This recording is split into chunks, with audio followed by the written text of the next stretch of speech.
Guidelines for the growth of bank credit were used to manage the level of foreign reserves and control the balance of payments in the Kingdom of Tonga.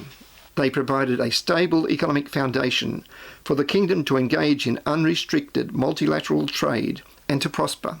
Hi, this video explains how we solved the balance of payments problem in the Kingdom of Tonga.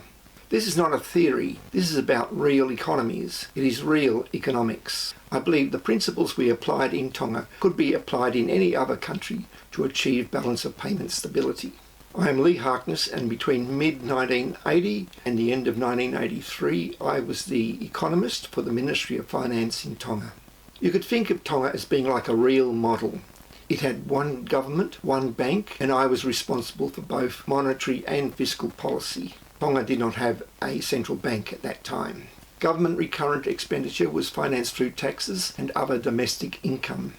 Government capital expenditure was financed mainly through aid, with some local contributions. Early in 1981, I was made aware of balance of payments problems that was resulting in a decline in foreign currency reserves. We eventually traced the problem to the growth of bank credit. When bank lending was increasing, foreign reserves declined. When bank lending declined, foreign reserves increased. In December 1981, we wrote to the bank advising it that if foreign reserves were greater than the equivalent of 6 months' imports, the bank could lend as much as it liked. But if foreign reserves were to fall below that level, it was to start restricting bank lending. If foreign reserves were to fall to the equivalent of 3 months' imports, they could hold bank lending at that level.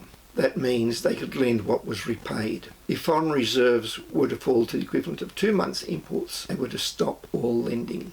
The bank protested and ridiculed those guidelines, but we stood firm. Less than 3 months later, on the 3rd of March 1982, the Tongan economy was devastated by a hurricane, Hurricane Isaac. The bank stood by those guidelines and restricted lending mainly to housing reconstruction. During that time, Tonga did not experience any balance of payments problems. Many years later, I met up with the lending manager at that time. He was from the Bank of Hawaii, and he explained that once the bank came to understand the relationship between the growth of bank credit and foreign reserves, it no longer had any objections to the guidelines. When Tonga subsequently joined the IMF, the fund commended the government on its guidelines. In its latest update, the National Reserve Bank of Tonga has published that the foreign reserves of the kingdom were equivalent to 10.5 months imports, and that it remains higher than the IMF's recommended threshold of 7.5 months imports. My experience in Tonga convinced me that balance of payments problems are caused by the creation of money in an economy,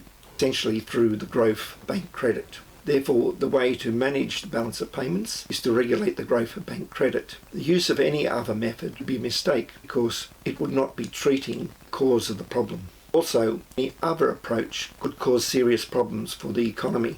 In my next video, I'll be explaining what I found when I investigated the effect of using the exchange rate to balance international payments and receipts.